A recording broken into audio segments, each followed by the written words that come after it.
ברוכים הבאים למדריך ליצירת סרטון באפליקציית Shadow Puppet Edu. נלחץ על Create New וניצור סרטון על העיר תל אביב. נוכל להוסיף תמונות וסרטונים מתוך האייפד ומתוך האינטרנט. תחילה נוסיף את מפת תל אביב. נלחץ על Map Search ונכתוב תל אביב בחיפוש.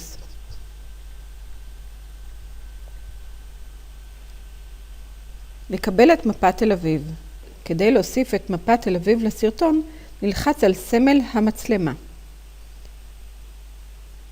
ניתן להוסיף גם תמונת לוויין של תל אביב על ידי לחיצה על Satellite. נוכל להתקרב ולהתרחק במידת הצורך. ושוב נלחץ על סמל המצלמה.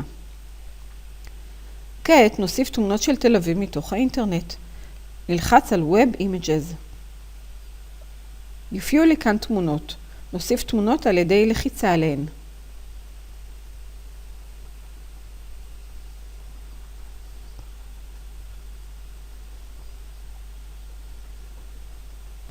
כעת נוסיף רקע למצגת על ידי לחיצה על Backgrounds, ונבחר רקע מתאים שעליו נוסיף כיתוב שישמש כפתיחה לסרטון.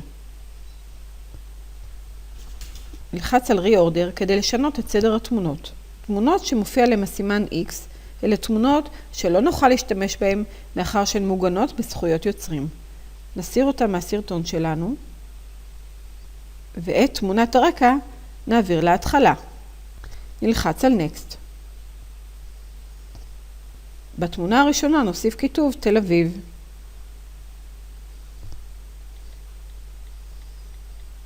ניתן לשנות את אפקט ההופעה של המילה על ידי לחיצה על Fade In and Out ולבחור אפקט אחר. כדי לשנות את צבע הפונט נלחץ על הטיפה. כל לחיצה תשנה את הצבע. לאחר שבחרנו נלחץ על ה-V. נוכל להוסיף כיתוב גם על גבי התמונות. למשל כאן נכתוב מפת תל אביב.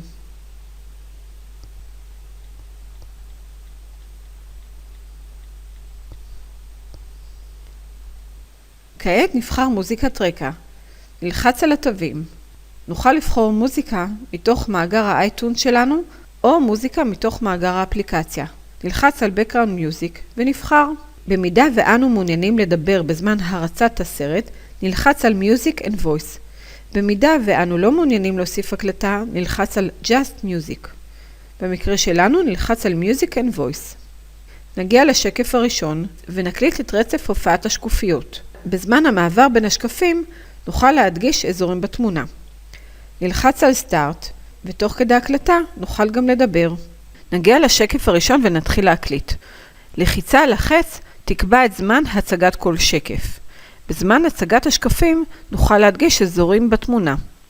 נלחץ על Start ונתחיל.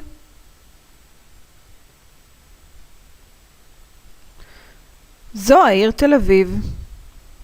וזאת מפת תל אביב. נלחץ על מקל הקסם ונדגיש אזורים. נתקדם בחץ. זאת תמונת לוויין של תל אביב. ואלה תמונות של תל אביב.